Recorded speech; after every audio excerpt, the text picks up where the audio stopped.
میں نے آپ کے سامنے سورہ آل عمران کی آیت نمبر 31 کی تلاوت کرنے کا شرف حاصل کیا۔ یہ آیت مبارکہ اس مناسبت سے تلاوت کی گئی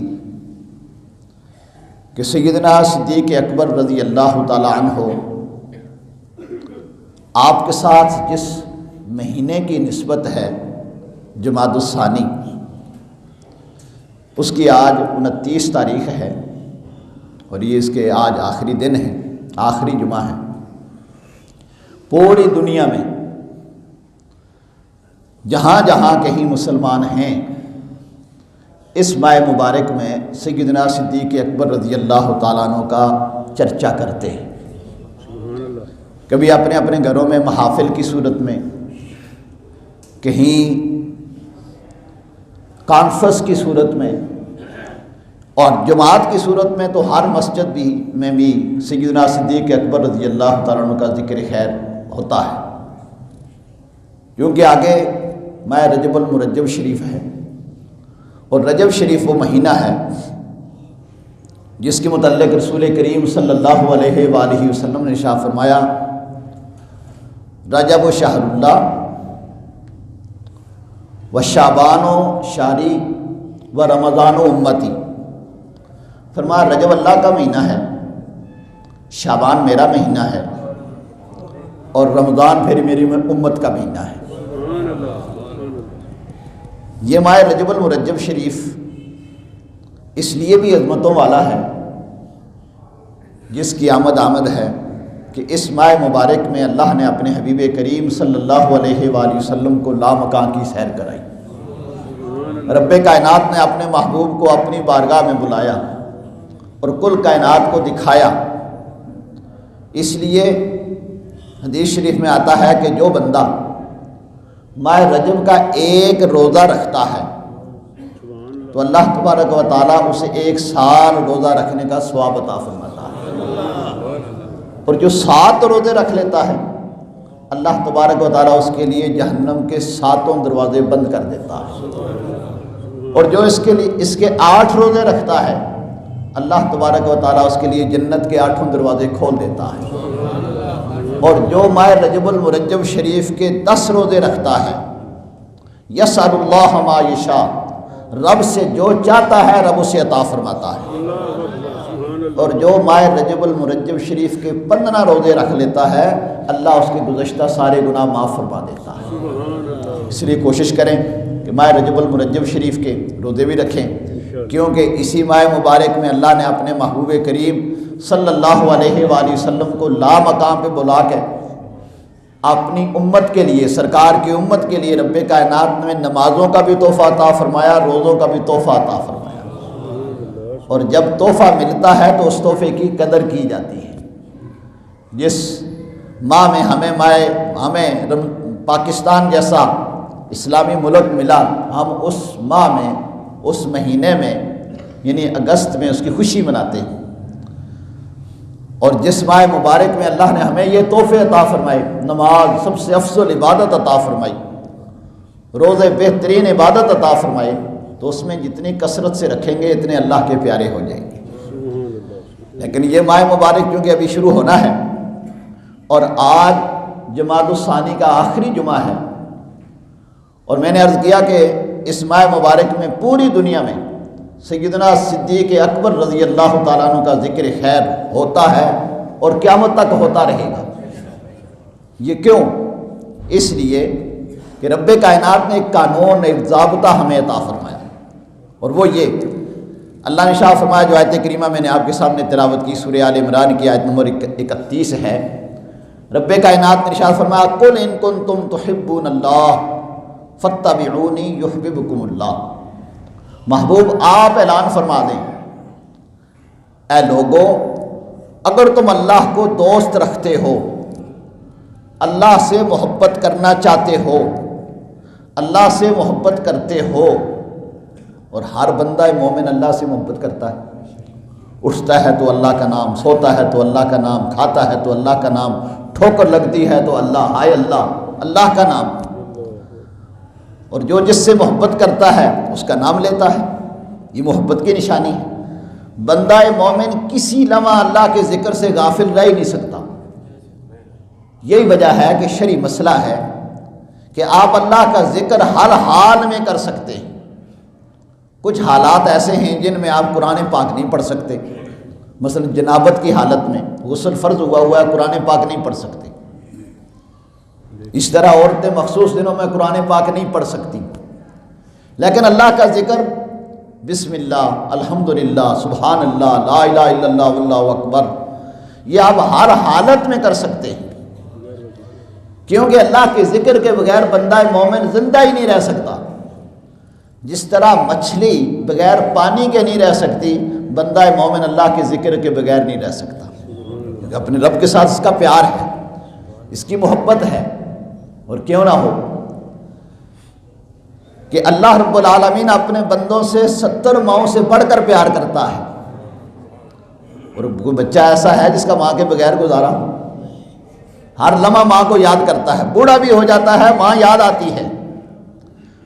تو جب ماں یاد آتی ہے تو وہ ذات جو 70 گنا ماں سے زیادہ پیار کرتا ہے وہ کیوں نہیں یاد آئے گی؟ تو اللہ رب العالمین نے ارشاد فرمایا، لوگو اگر تم اللہ سے محبت کرتے ہو تو اب راستہ کیا بتایا، طریقہ کیا بتایا؟ کیونکہ دنیا کا ہر انسان جس کے اندر انسانیت ہے وہ دعویٰ کرتا ہے جی میں اللہ سے محبت کرتا ہوں، یہاں تک کہ ہندو بھی کہتا ہے جی میں رام رام کہہ کے اللہ سے محبت کرتا ہوں، سکھ بھی کہتے ہیں جی ہم گرجوں میں اس لیے جاتے ہیں اللہ سے محبت کرتے ہیں، اللہ کو یاد کرتے ہیں۔ لیکن اللہ کو یاد کرنے کا طریقہ کار کیا ہے، راستہ کیا ہے جو اللہ کو پسند ہو، وہ اللہ نے اپنے مقدس کتاب میں بیان کر دیا۔ ارشاد فرمایا، قل ان کنتم تحبون اللہ فاتبعونی یحببکم اللہ۔ محبوب آپ اعلان فرما دیں، اے دنیا والو، اے لوگو، اگر تم اللہ سے محبت کرتے ہو تو رسول پاک صلی اللہ علیہ وسلم نے ارشاد فرمایا پھر میرے فرما برداری کرو، میری اتباع کرو۔ یا رسول اللہ جب آپ کی اتباع کریں گے تو ملے گا کیا، انعام کیا ملے گا؟ تو فرمایا یحببکم اللہ، پھر اللہ تم سے محبت کرے گا۔ پہلے تو تمہارا دعویٰ ہے نا ہم اللہ سے محبت کرتے ہیں، پتہ نہیں وہ کرتا ہے کہ نہیں کرتا، یہ تمہارا یک طرفہ دعویٰ ہے، ہم اللہ سے محبت کرتے ہیں۔ اور جب تم رسول پاک صلی اللہ علیہ وآلہ وسلم کی اتباع کرو گے، حضور کی فرمانبرداری کرو گے، حضور کی غلامی اختیار کرو گے تو یحببکم اللہ، اللہ تم سے محبت کرے گا۔ اور پھر جب اللہ محبت کرے گا تو یغفر لکم ذنوبکم، اللہ تمہارے سارے گناہوں کو معاف فرما دے گا۔ واللہ غفور الرحیم، اللہ بخشنے والا مہربان ہے۔ گویا رب کائنات نے بتا دیا رب تک پہنچنے کا ایک ہی راستہ ہے، ایک ہی ذریعہ ہے، اور وہ ہے ذات مصطفیٰ صلی اللہ علیہ وآلہ وسلم۔ بخدا خدا کا یہی ہے در، نہیں اور کوئی مفر مکر، جو وہاں سے ہو یہیں آ کے ہو، جو یہاں نہیں تو وہاں نہیں۔ اللہ اللہ کیے جانے سے اللہ نہ ملے، اللہ والے ہیں جو اللہ سے ملا دیتے ہیں، اور اللہ والوں کے سردار رسول پاک صلی اللہ علیہ وآلہ وسلم ہیں۔ گویا جو رسول اللہ سے محبت کرتا ہے، حضور کی اتباع کرتا ہے، وہ اللہ کا پیارا ہے، اور جب اللہ کا پیارا بن جاتا ہے تو پھر انعام کیا ملتا ہے؟ ینادی فی السماء انی احب فلانا فاحبوہ، آسمانوں میں اعلان ہو جاتا ہے میں فلاں سے پیار کرتا ہوں، تم بھی اس سے پیار کرو۔ پھر کائنات کی ہر مسجد میں ان کا ذکر ہوتا ہے، صدیق اکبر کے جلسے ہوتے ہیں، ان کا چرچا ہوتا ہے، کیونکہ یہ چرچا ہم کرتے نہیں، وہ کرواتا ہے۔ ان کے ذکر خیر ہم نہیں کرتے، وہ کروا رہا ہے، اور قیامت تک ہوتا رہے گا۔ سیدنا صدیق اکبر رضی اللہ تعالیٰ عنہ نے رسول پاک صلی اللہ علیہ وآلہ وسلم سے کتنی محبت کی، اس پہ خدا بھی گواہ ہے، مصطفیٰ بھی گواہ ہیں صلی اللہ علیہ وسلم، صحابہ بھی گواہ ہیں، اور اللہ کی ساری کائنات گواہ ہے۔ کیونکہ محبت کے چند اصول ہیں، چند طریقے ہیں، چند نشانیاں ہیں۔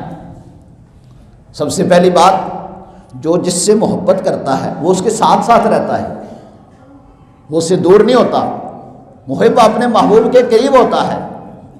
اور ابو بکر صدیق رضی اللہ تعالیٰ عنہ نے ساری زندگی حضور کے ساتھ گزار دی، یہاں تک کہ مفتی احمد یارحان نعیمی رحمۃ اللہ تعالی علیہ فرماتے ہیں کہ عالم ارواح میں بھی ابو بکر صدیق حضور کے ساتھ تھے، عالم دنیا میں بھی ساتھ رہے، غار میں بھی ساتھ رہے، اور اب مزار میں بھی ساتھ ہیں، اور حشر کے دن جب اٹھیں گے تو تب بھی سرکار کے ساتھ ہی ہوں گے۔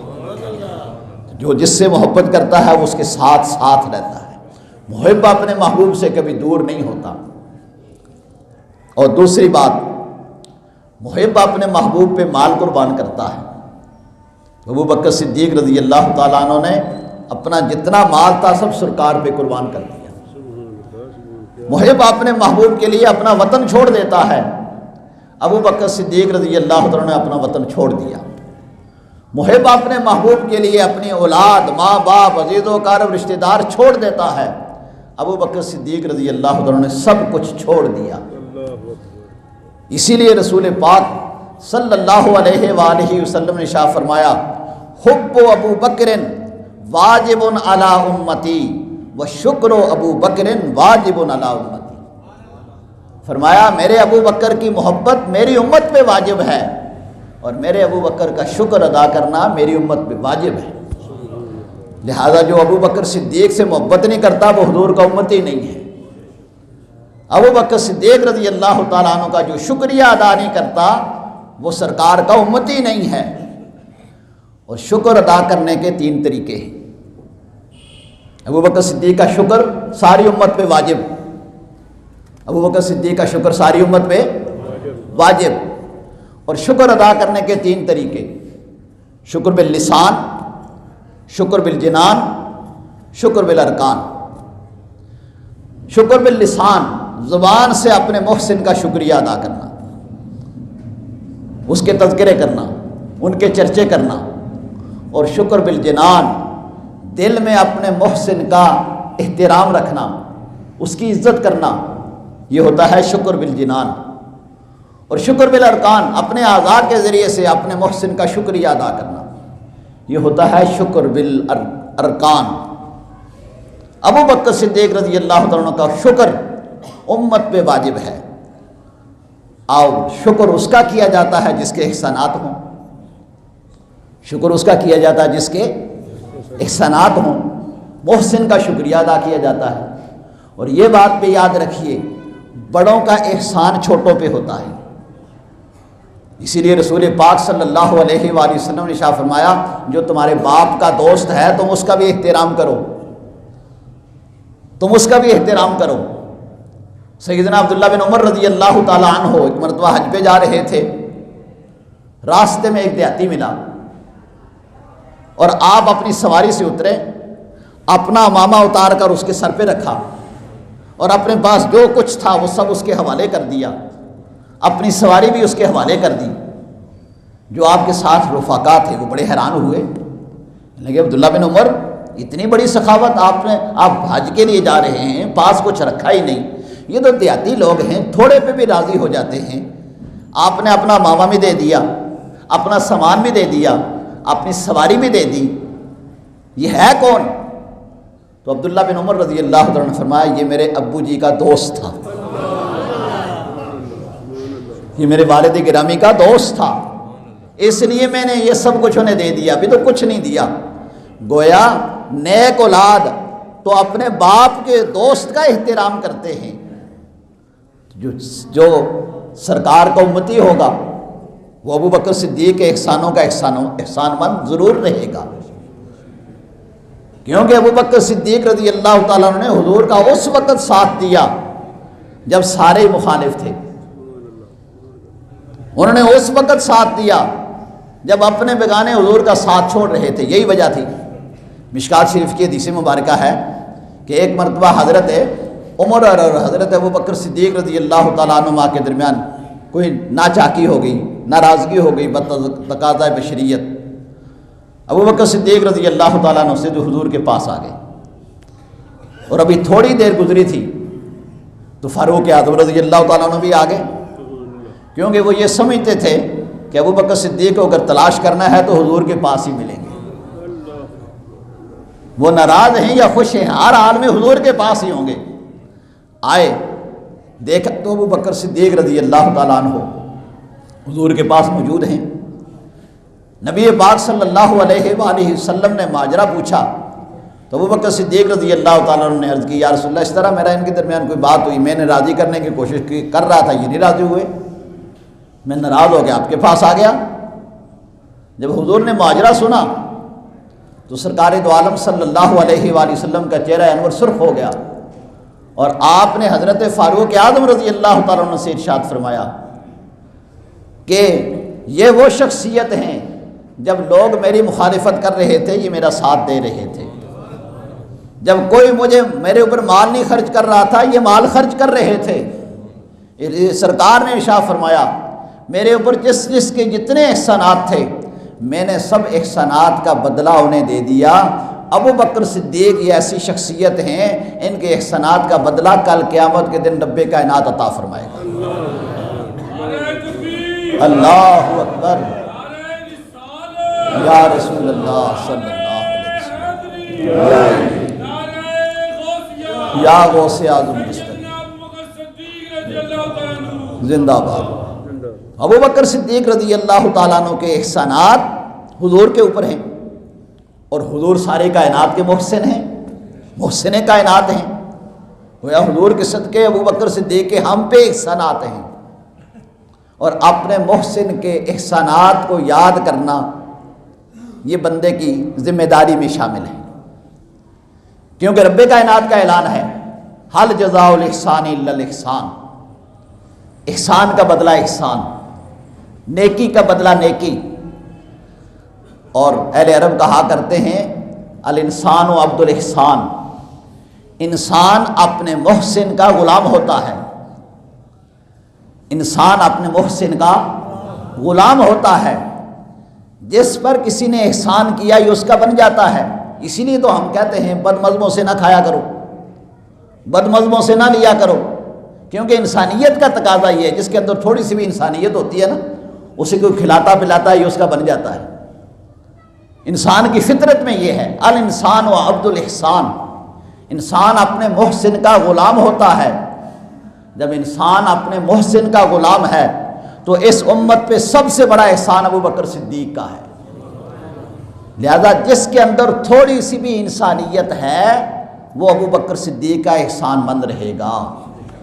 جس کے اندر انسانیت ہے، جو انسان نہیں ہے اس کی بات نہیں کرتا، جس کے اندر انسانیت ہے وہ ابو بکر صدیق رضی اللہ تعالیٰ عنہ کا احسان مند رہے گا، کیونکہ ابو بکر صدیق نے حضور کا اس وقت ساتھ دیا جب کوئی ساتھ نہ تھا، انہوں نے اس وقت مال خرچ کیا جب کوئی مال خرچ کرنے والا نہیں تھا، وہ غار میں اس وقت گئے جب غار میں کوئی ساتھ جانے والا نہیں تھا، وہ جو اس وقت بوجھ اٹھانے والے تھے جب کوئی بوجھ اٹھانے والا نہیں تھا، اور انہوں نے مسجد نبوی اس وقت خرید کر مسلمانوں کے لیے وقف کیے جو کوئی اس وقت خریدنے والا نہیں تھا۔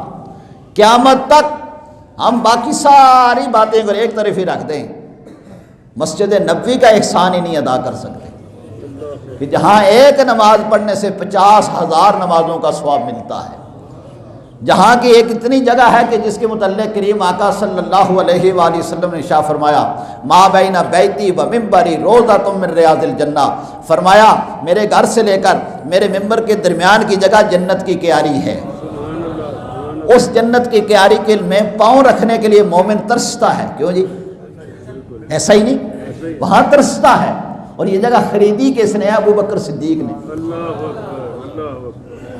جنت البقیع مسلمانوں کا وہ قبرستان کہ جن کے متعلق کریم آقا صلی اللہ علیہ وآلہ وسلم نے ارشاد فرمایا قیامت کے دن میں سب سے پہلے شفاعت کرنے والا جنت البقیع والوں کا ہوگا، میں سب سے پہلے ان کی شفاعت کروں گا۔ وہ جگہ خریدنے والے سیدنا صدیق اکبر ہیں۔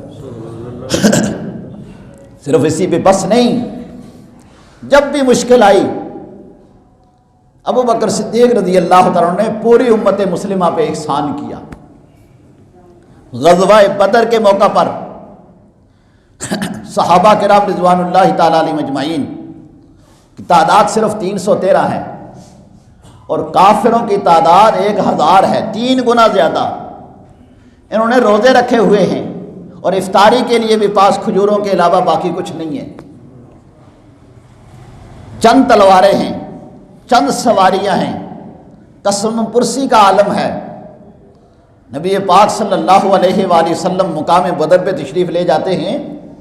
اب حضور علیہ السلام کے لیے خیمہ مقرر کیا گیا، آج کی زبان میں مورچہ کہہ لیں، کیونکہ سپہ سالار ہمیشہ مورچے میں کھڑے ہو کر اپنی فوج کی کمان کرتا ہے۔ رسول پاک صلی اللہ علیہ وآلہ وسلم کے لیے مورچہ بنایا گیا، خیمہ مقرر کیا گیا۔ اب سوال یہ تھا کہ حضور کا باڈی گارڈ کون بنے، حضور کا چوکیدار کون بنے، حضور کے ساتھ محافظ کون ہو۔ سارے صحابہ میں نظر دوڑائی گئی، سب صحابہ نے کہا ابو بکر صدیق۔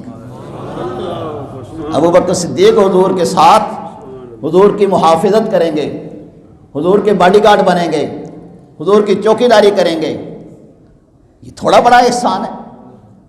ابو بکر صدیق رضی اللہ تعالیٰ عنہ ساتھ کھڑے ہوئے، اور پھر جب رسول پاک صلی اللہ علیہ وآلہ وسلم سر سجدے میں رکھ کے رو رہے ہیں، اے اللہ میرے پاس تو جتنے تھے تیری بارگاہ میں لے آیا ہوں، یہ 313 ہی تھے، جو میرے 13 سال مکہ المکرمہ اور 2 سال یہ 15 سال کی جو میری پونجی ہے، یا اللہ تیری بارگاہ میں لا کے میں نے پیش کر دیے، اللہ تو ہی انہیں بچائے۔ حضور رو رہے ہیں، صحابہ آرام فرما رہے ہیں، اور ابو بکر صدیق اس موقع پہ بھی حضور کو تسلیاں عطا فرما رہے ہیں۔ حضور کے کندھے مبارک سے چادر اتر جاتی ہے، اور ابو بکر صدیق کندھے پہ رکھتے ہیں، عرض کرتے ہیں یا رسول اللہ اب تو بس کر دیں، اللہ نے وعدہ کر دیا ہے، اللہ فرشتوں کے ذریعے سے آپ کی مدد فرمائے گا۔ حضور اس وقت بھی ڈھارس بناتے ہیں، مشکل وقت میں کوئی تسلی دے دینا اس کی بھی کوئی قیمت نہیں ادا کر سکتا۔ وہ پریشانی کے عالم میں کوئی حوصلہ دے دے اس کی بھی بڑی بات ہوتی ہے، اور حوصلہ مجھے اور آپ کو دے تو بڑی بات ہے۔ تو جو امام الانبیاء کو حوصلہ دے، جو ان کی ڈھارس بنائے، سرکار فکر نہ کریں، حضور فکر نہ کریں، ان اللہ معنا، اللہ ہمارے ساتھ ہے، اللہ فرشتے نازل کرے گا۔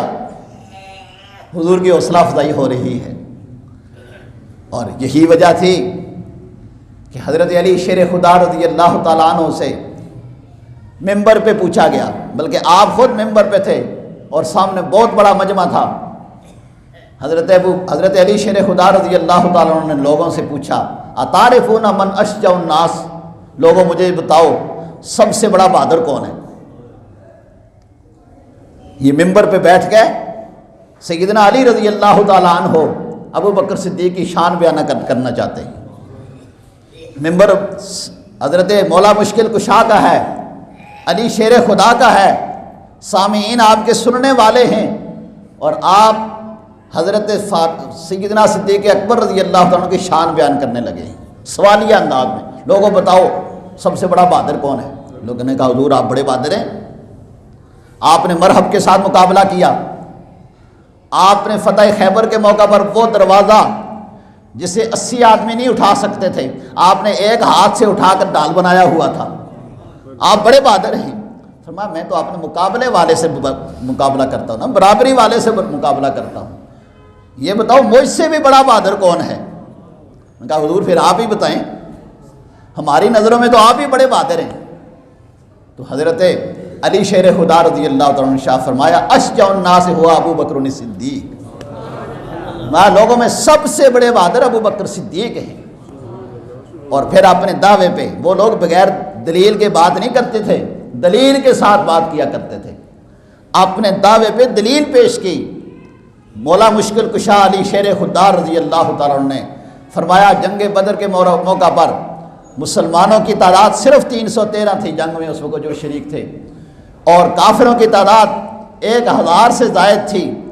اس وقت ہم نے سب پہ نگاہ دوڑائی، کون ہے جو آج کائنات کی سب سے عظیم ہستی امام الانبیاء رحمت للعالمین صلی اللہ علیہ وآلہ وسلم کا باڈی گارڈ کون بنے گا؟ اس تنہائی میں دشمن کسی وقت بھی آگے حملہ کر سکتا ہے، کسی کو یہ جرت نہ ہوئی، اگر جرت ہوئی تو ابو بکر صدیق کو ہوئی، بڑے بہادر تو وہ ہوئے۔